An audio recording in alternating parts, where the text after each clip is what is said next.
Sa bugtong tuyo nga kami makaalagad kaninyo, among gituyo pagmugna kining maong tulumanon, nga pagatambagan nila ni Dr. ni Elaine Bathan nga mutabang sa pag-iway sa mga gumunhap ug kalibo nga inyong gihamden ilabi na sa punto legal. Kinisab si Dr. Rene Obra ang kaabag sa inyong suliran. Kini ang akong suliran. Kini ang akong suliran.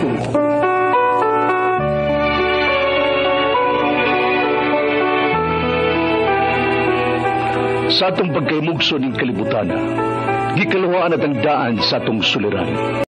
Ang suliran mo'y kabahin sa itong inadlang panginabuhian. Aba na doon ay suliran nga dili mo mapasan nga ikaw ra. Nagkinahanglan kag katabang aron sa pagsulbad ni ini. Nagkinahanglan kag kahayag na may mulamdag sa imong unahuna. Ug tungod ni ini, natawag kini nga atong tulumanon nga naguluhan. Kini ang akong suliran. Kini ang akong suliran. Mga minugbong duwa nga matapos lang sa usa ka hugna, mga kinutlog gikan sa mga suwat sa mga minahal namong tigpaminaw. Busa kung aduna kamoy suliran nga naggumon karon sa inyong galamhan, suwata ka na og ipadala ning atong tulumanon. Kini ang akong suliran.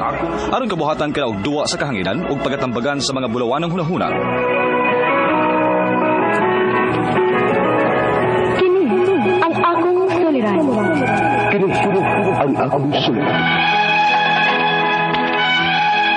Sinumat ni Teresa Tirul Soria, ubos sa direksyon ni Ingrid Miss Iver Tudaso. Dalit kaninyo sa RMN Drama.